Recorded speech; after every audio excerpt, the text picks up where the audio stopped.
Hey guys, quick creepy fact. Only 20% of you watching are subscribed. It's totally free and helps me write more scary stories like this one. Thank you for the support. Now let's dive right in. Seconds before impact. There was something perfect about that afternoon. The kind of golden, syrupy light that only happens when the day's winding down and summer's clinging to the edges of everything. The late sun melted across the grass, tinting every blade with soft gold, and the whole air smelled like fresh-cut grass and dog slobber. Not a bad combo, honestly.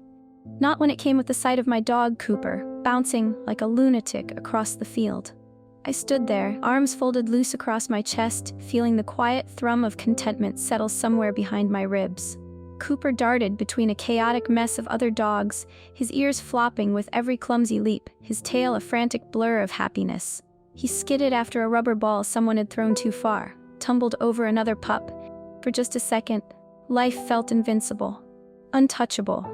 The kind of simple, stupid joy you don't even realize you're lucky to have until it's about to be ripped away. The first scream came from the phones, a sound sharper than any alarm I'd ever heard. Every single phone around the park shrieked together, creating this horrible, synchronized panic. Conversations died mid-sentence. Laughter curdled into silence.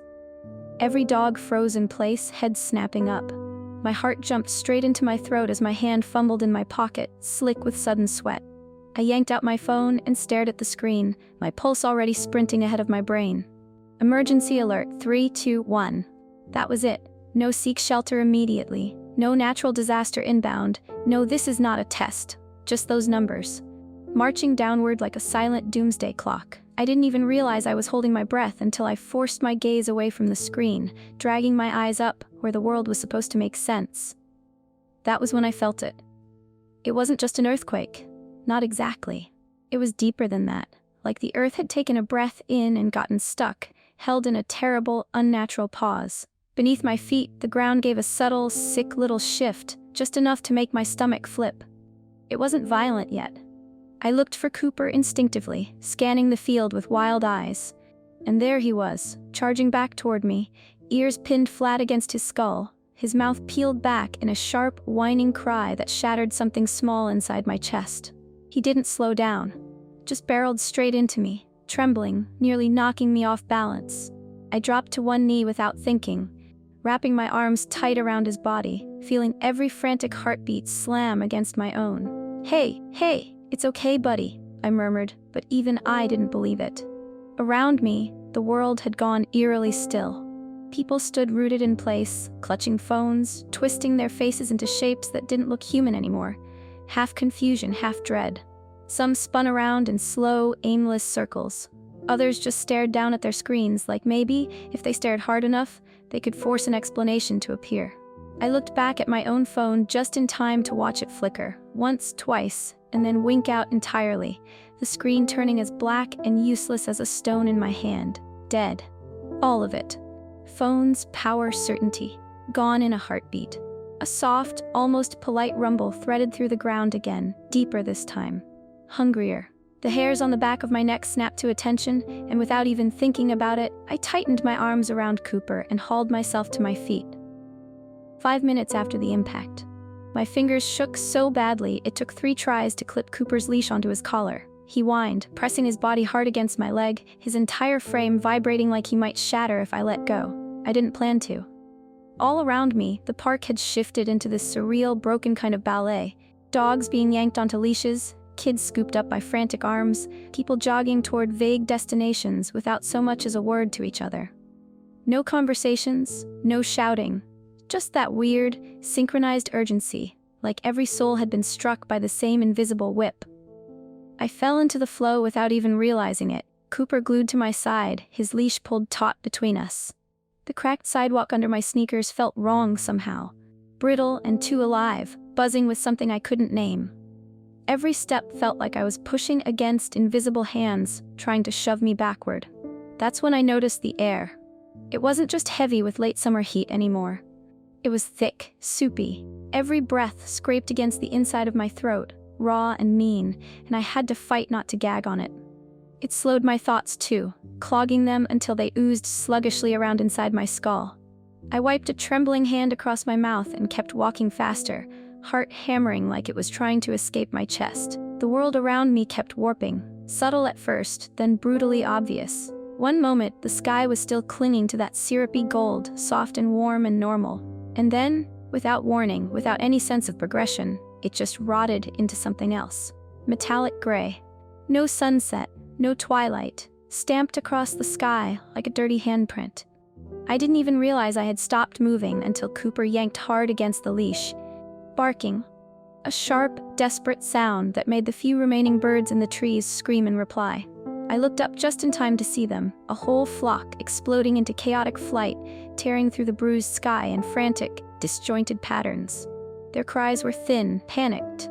Not the musical chattering of birds on a summer afternoon, but the full-throated terror of creatures that knew something worse than predators was coming. They didn't land. They didn't even try.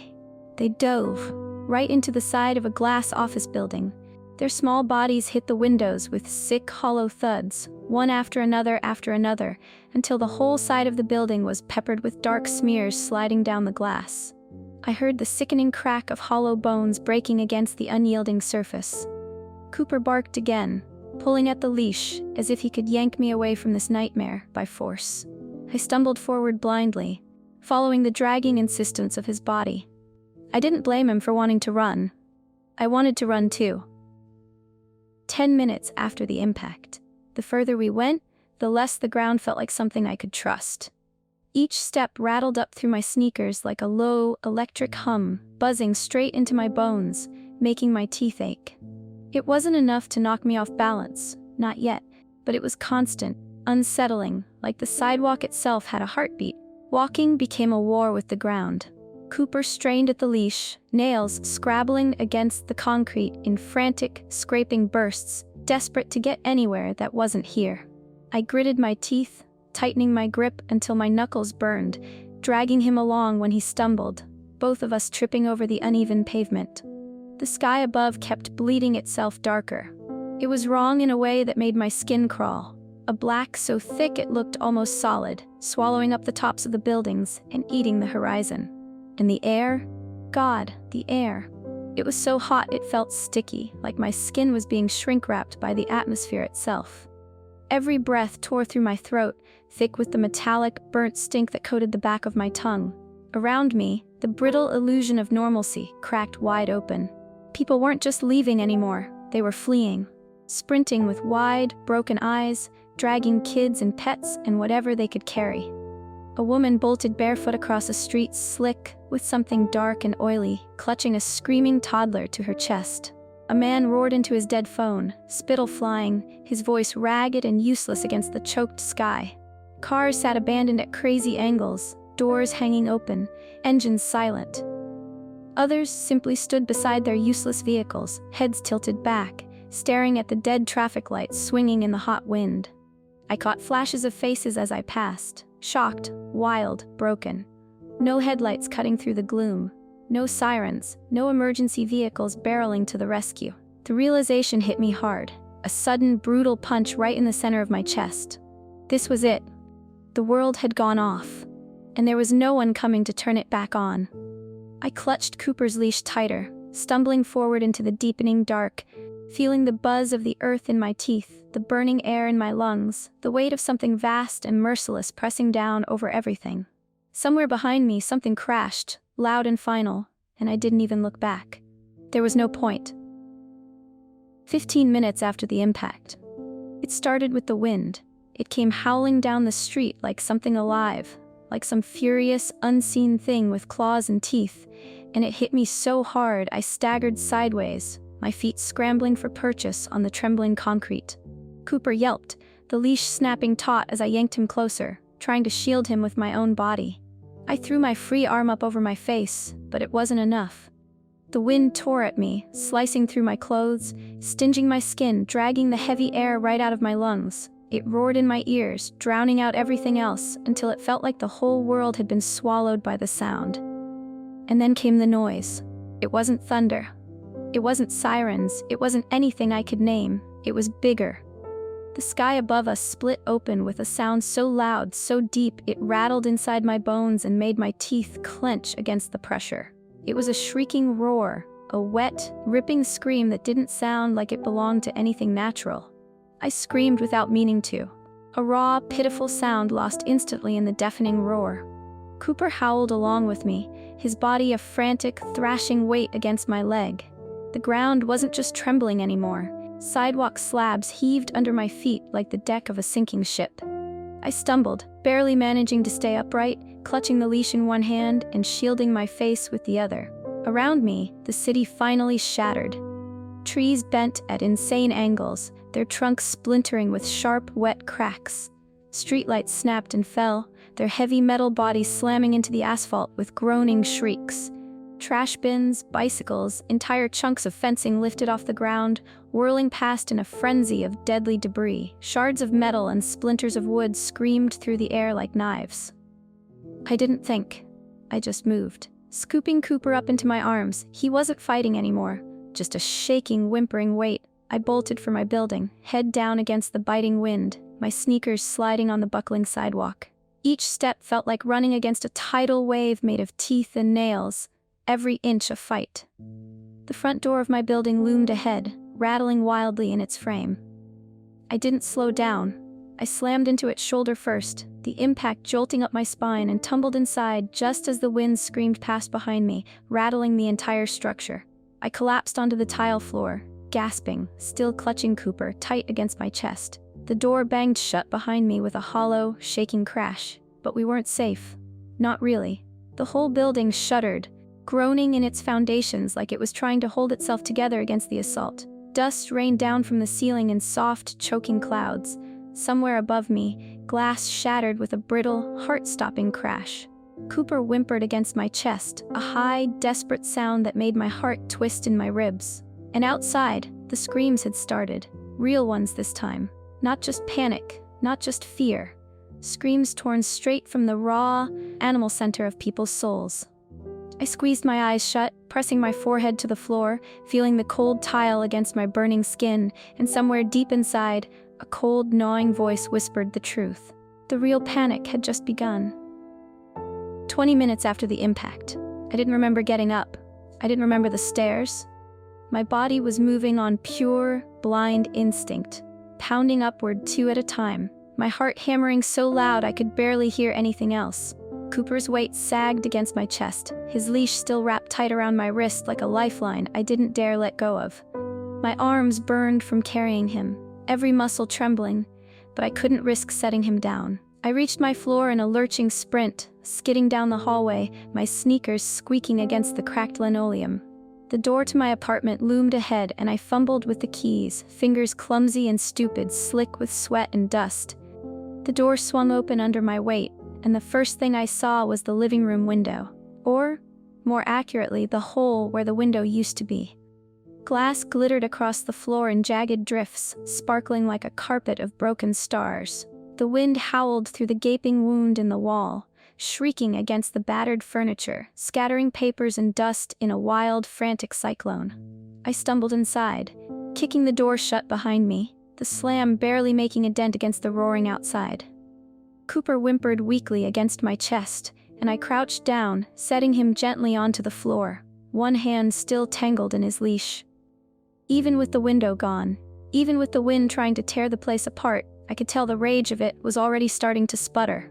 It wasn't dying down exactly, more like mutating, twisting into something slower, heavier, stranger.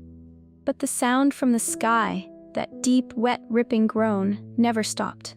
It pulsed through the walls, vibrating the floor under my knees, making the air itself feel thick and sore, like the world was coming apart one layer at a time. Somewhere in the back of my mind, a voice whispered that I should stay away from the window. That looking would only make it worse. But I couldn't help it. I crept closer, glass crunching under my sneakers, my palms bloody from cuts I hadn't even noticed, and leaned out into the shattered frame. And I saw it. The thing that used to be the sky was wrong in ways my brain couldn't fully grasp. Massive shapes twisted behind the rotting clouds, folding and curling like giant bodies writhing under a sheet of ash. In some patches, the darkness wasn't just dark, it was gone. yawning holes where the atmosphere had torn itself apart, revealing pure, infinite blackness beyond. Space? Somewhere else? I didn't know. My mind refused to process it, recoiling from the sight like a hand from a hot stove. Threading through it all were veins of light, auroras, I guess, but not the gentle ribbons you see in travel documentaries. Tangled streams of green, purple, and electric blue writhing and snapping against each other like wounded animals, pulsing so bright it hurt to look at. Every few seconds, lightning forked silently through the sky. No thunder followed, no sound at all, just light, raw and savage and wrong. I stood there, frozen at the shattered window, blood dripping from my fingers, Cooper's leash wound tight around my wrist, my heart a useless drum in my hollow chest. Outside, the world was falling apart in ways no one could survive. 30 minutes after the impact, people poured through the streets like ants from a broken nest, a tangle of bodies and screams and flying debris. The noise was overwhelming, an unbroken roar of terror that climbed higher and higher until it didn't even sound human anymore. It sounded animal, raw and shredded at the edges. Fires bloomed across the city, sudden and vicious, clawing into the sick, broken sky. Thick black smoke unspooled upward. The heat was unbearable, pressing against the shattered window like a living thing, so heavy it felt like I was breathing through a furnace filter. I stumbled back from the frame, one arm thrown across my face, sweat pouring down my back in rivers, soaking my shirt, sticking hair to my neck. My whole body pulsed with heat, skin prickling and crawling. I was about to turn away, to run deeper into the apartment, to hide somewhere, anywhere, when I noticed it. Something new was falling from the sky. At first I thought it was snow. Light, delicate, twisting lazily on the hot, gusting wind. But it wasn't cold. It wasn't soft. It caught the dim light like glitter. Tiny, sharp, shimmering particles spiraled down through the ruined sky. Millions, maybe billions of them, each one catching the faint, broken light in 1,000 fractured ways. They danced as they fell, coating everything they touched in a fine, glimmering sheen. Rooftops sparkled, sidewalks, abandoned cars. Even the bodies lying motionless in the streets began to glisten, their outlines slowly disappearing under the silent, deadly rain. I pressed my hand against the broken window frame without thinking, feeling the sting of glass cuts in my palm, and the dust settled instantly, clinging to my skin like frost. I realized it in the same breath I realized something else. My chest hurt. Breathing wasn't just hard anymore, it was torture. Every gasp scraped through my throat like sandpaper. Every shallow breath dragged fire into my lungs. My body shrieked in protest with every ragged inhale. I stumbled back, coughing violently, a raw, metallic taste flooding my mouth. I gagged, spitting onto the floor, and even in the dim light I could see it. Blood. Thin, red, sparkling with the dust. Cooper whimpered weakly from where he crouched near the couch, his tongue lolling out of his mouth as he struggled to breathe. His brown fur, once glossy and warm, was already dusted in glittering death. I dropped to my knees beside him, wrapping my arms around his trembling body, trying to shield him, trying to do something. But it was too late. 40 minutes after the impact, the screaming didn't stop. It clawed through the heavy, burning air, no longer words, no longer pleas, just hoarse, raw sounds that scraped down my spine like dull blades. I pressed both hands over my ears trying to muffle it, but the noise slipped in anyway, vibrating through my bones, nestling into the back of my mind like splinters. I rocked back on my heels beside Cooper, my breath coming in broken gasps, sticky with blood and dust. His body was still shivering weakly against my side, but even that small movement felt like it was fading, dimming, slipping further away. The city outside kept moving, but something about the way it moved had changed. The noise wasn't random anymore. It was flowing, rushing from one side of the city to the other, like a wave building in strength. Heart hammering, I staggered back to the broken window, dragging myself upright on the jagged frame, bloody fingers slipping on the ruined wood. At first I couldn't make sense of what I was seeing. The glittering dust still fell in endless, shimmering sheets, coating the streets, the buildings, the broken remnants of the world. But now, something new churned through the debris, something slick and quick, filling every low spot in the cracked asphalt, every gutter, every alley. Water.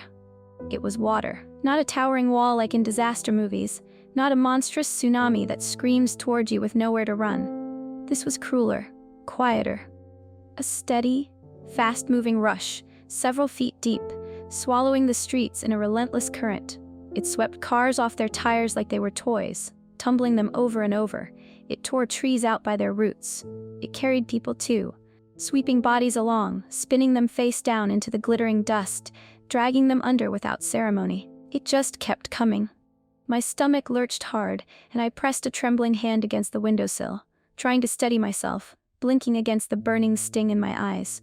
No matter how fast they ran, no matter how hard they screamed, no one was outrunning it. They were trapped. The water moved fast enough to kill, slow enough to let you see it coming. Slow enough to make you hope you could beat it, until you realized hope was just another trick of the dust-choked air. I lifted my other hand to wipe the sweat and blood from my face, and that's when I noticed the blood. Not just a trickle anymore, thick and warm, running steadily from my nose, slipping over my lips, staining my chin. I wiped it away, only to have more spill out, pulsing in rhythm with my racing heart. A sharp, brutal pain bloomed deep behind my eyes, a pressure that felt like my skull was trying to split itself open. The poisoned air, the dust, the weight of it inside my lungs, my blood, my bones. It was eating me alive from the inside out. I stumbled back from the window, gasping, coughing, spraying flecks of red onto the dusty floorboards. Cooper gave a weak, miserable whine, pressing his head against my ankle like even now, even at the end, he just wanted to be close. I knelt down beside him again, clutching the leash with shaking hands, feeling the last remnants of strength bleeding out of me into the shimmering dust. Outside, the floodwaters kept rising. The smoke kept clawing at the bruised sky. The light kept fading. 50 minutes after the impact, I collapsed onto the floor, glass shards biting into my knees, but I barely noticed. The only thing I could feel anymore was the crushing, suffocating heat pressing me down, heavier than gravity, heavier than anything my body could fight. Every breath scraped through my throat like knives.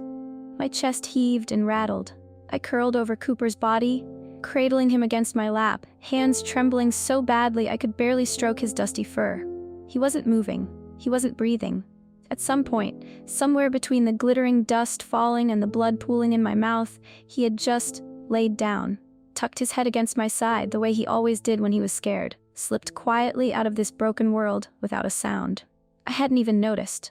God. A low, broken sound tore itself out of my chest, a sound I didn't recognize as my own. And I rocked forward, clinging to him like I could still bring him back. Like if I held him tightly enough, showed him how much I loved him, I could anchor him here. But he was gone.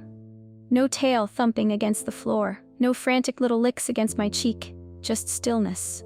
Just silence. Tears blurred my vision, mixing with the blood that still leaked steadily from my nose, slid down my chin, pooling hot and sticky against my skin. I barely even had the strength to wipe it away anymore. Every few seconds, a fresh, hacking cough racked my body, shaking me so hard I thought my ribs would snap. Each cough painted the floor beside me with more blood, more sparkling dust. It glistened under the flickering, rotten light, pouring through the broken window, beautiful and obscene all at once. My head spun wildly, nausea boiling up from somewhere deep and ugly. I fought it down, clinging to what little dignity I had left, still petting Cooper's unmoving body with shaking hands. Outside, the world had gone eerily, impossibly quiet. No more screaming. No more shattering glass or roaring wind, just the soft, endless fall of the glittering dust coating everything in a deadly, silent burial. I pressed my forehead against Cooper's fur, breathing in the faint, fading scent of him, earthy and warm and real. 60 minutes after the impact, I lay sprawled on the floor, sticky with blood and sweat, my body too heavy to move, my muscles refusing to answer the desperate screams of my brain. The world tilted and yawed around me, the broken pieces of my apartment blurring at the edges. Cooper's body lay across my lap, still warm, still and perfect, and gone. I didn't have the strength to hold him anymore. I didn't have the strength for anything. I lifted one trembling hand and stared at it through blurry, burning eyes. It didn't look like mine anymore. The skin had gone soft and angry red, bruised and bloated, leaking blood from splits I hadn't even felt. My arms looked like they belonged to something rotten, something that had been left out too long in the heat. Thin rivers of blood trickled from my ears, my nose, even my belly button, carving shining trails down my battered skin. It was happening faster now. I watched in silent, horrified fascination as bubbles began to rise beneath my skin. Angry, wet blisters that grew and popped with sick, wet noises, each one releasing more blood, more glittering dust. It felt like I was boiling alive from the inside out. Through the roaring in my ears, I managed to force myself upright, dragging my shredded body up by grabbing the edge of the bed. My knees buckled, my whole body trembled, but somehow I stayed on my feet. The room spun, tipping wildly, but I forced my gaze back to the window, because something outside had changed again. The sky was no longer bruised and black. It wasn't gray or purple or green. It was orange, a deep, burning orange that wasn't soft or beautiful like a sunset. A living wall of fire rushing forward, swallowing everything in its path. It devoured the city block by block, house by house, eating everything with relentless, merciless hunger. It was so bright now that instinct kicked in, and I threw my arm up to shield my face. But even that simple act sent fresh horror slicing through me. The skin slid off my arm like wet paper. It peeled away from the bone in sick, loose sheets, exposing gleaming, naked bone underneath, shimmering faintly under the falling dust. My hand trembled violently, the leash still dangling uselessly from my wrist. I stared at my own ruin, too far gone for fear, too hollow for screaming. And then the fire came. The orange storm rushed closer, blinding, endless, merciless. It swallowed the street, the sidewalk, the building. There was no pain, no fear, no sky, no earth, just pure, endless white, and then nothing at all.